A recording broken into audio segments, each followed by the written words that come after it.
నీవు కృప పొందుతీవి. ఇదిగో నీవు గర్భం ధరించి కుమారుని కని ఆయనకి యేసు అను పేరు పెట్టుదవు.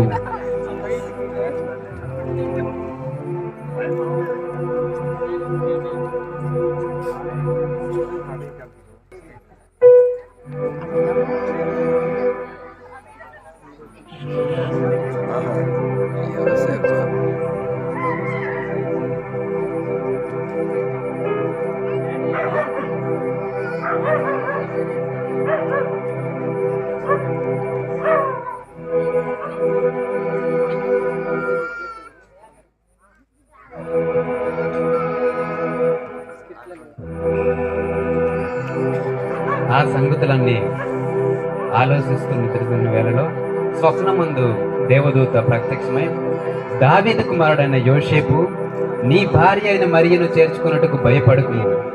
ఆమె గర్భము ధరించినది పరిశుద్ధాత్మ వలన కలిగినది. ఆమె యొక్క కుమారుని కనును.